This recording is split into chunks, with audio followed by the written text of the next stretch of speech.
મોરબીથી ખુશીના સમાચાર છે. પાટીદાર કરિયર એકેડમીમાં માત્ર ₹1 ટોકન ફીમાં સ્પર્ધાત્મક પરીક્ષાની તૈયારી કરાવાઈ છે. એકેડમીના 50 વિદ્યાર્થીઓમાંથી 15 વિદ્યાર્થીઓએ લોકરક્ષકની પરીક્ષા સફળતાપૂર્વક પાસ કરી છે. ખાસ વાત એ છે કે 15માંથી 9 દીકરીઓએ નોંધપાત્ર સફળતા મેળવી છે. એકેડમીના સંચાલકો જણાવે છે કે દીકરીઓની સંખ્યા દીકરા કરતાં વધુ છે અને સરકારે સ્ત્રી સશક્તિકરણ માટે જે પ્રયાસ કર્યા છે તેનો સીધો પ્રભાવ જોવા મળ્યો છે. એવામાં માત્ર ₹1ની ફી, આધુનિક લાઇબ્રેરી અને નિષ્ણાત લેક્ચરર સાથેની સુવિધાઓ યુવાનો માટે ખૂબ જ મહત્વપૂર્ણ સાબિત થઈ રહી છે. ગામનું નામ માણેકવાડા છે. હું અત્યારે અહીંયા પાટીદાર કરિયર એકેડમીમાંથી તાલીમ લઈને કોન્સ્ટેબલની પરીક્ષા પાસ કરી છે. મારા પિતા ખેતી કરે છે. મેં ઘણા સંઘર્ષ કર્યા બાદ આ કોન્સ્ટેબલની પરીક્ષા પાસ કરી છે. મેં કોન્સ્ટેબલની પરીક્ષા માટે 1 વર્ષ જેટલો સમય તૈયારી કરી છે અને મને સફળતા મળી છે નાની ઉંમરે. અહીંયા કરિયર એકેડમીમાં તમે તૈયારી કરતા હતા, દિવસ દરમિયાન કેવી રીતે તૈયારી કરતા હતા, કેટલો સમય કે વાંચનને કે કોમ્પ્યુટરને કઈ રીતે આપતા? સવારે અમારે ગ્રાઉન્ડ જવાનું રહેતું.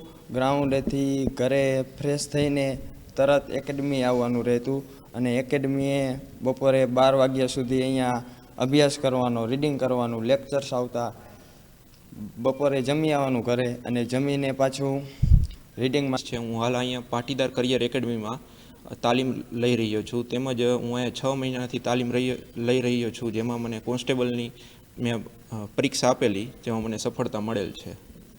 અહીંયા દિવસ દરમિયાન કેવી રીતે તૈયારી કરવામાં આવતી, ફેકલ્ટીઓ કઈ રીતે તૈયારી કરાવતા, શું?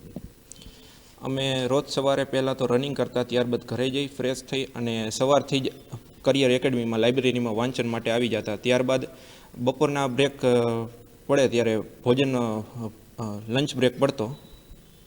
ત્યારબાદ લંચ બ્રેકથી સાંજના 8 વાગ્યા સુધી અમે અહીંયા વાંચન કરતા.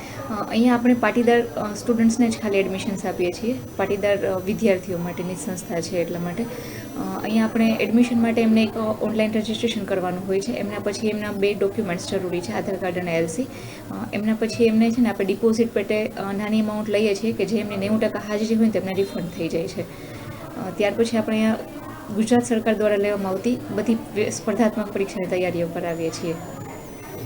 હાલમાં આપણે જે પોલીસની ભરતીની જે પરીક્ષા આવી હતી એની તૈયારીઓ કરવામાં આવી હતી, કઈ રીતે એમની તૈયારીઓ કરવામાં આવી હતી, આપણે કેટલા સ્ટુડન્ટ હતા અને કેટલા એમાંથી પાસ થયા હતા? પોલીસ ભરતીની પરીક્ષા માટે છે ને આપણે ભરતી જ્યારે નોટિફિકેશન આવી ત્યારથી આપણે ગ્રાઉન્ડ ચાલુ કરી દીધેલું હતું સ્ટુડન્ટ્સનું. ગ્રાઉન્ડ માટે ગ્રાઉન્ડ પાસ થયા પછી અને ચાલુ ગ્રાઉન્ડ આપણે થોડાક લેક્ચર્સ હતા. ગ્રાઉન્ડ પછી આપણે બહુ સિલેબસ બાકી નહોતો, જેથી કરીને સ્ટુડન્ટ્સને રિવિઝનનો ટાઈમ રહે અને મોક ટેસ્ટ અને ટોપિક ટેસ્ટનો ટાઈમ રહે.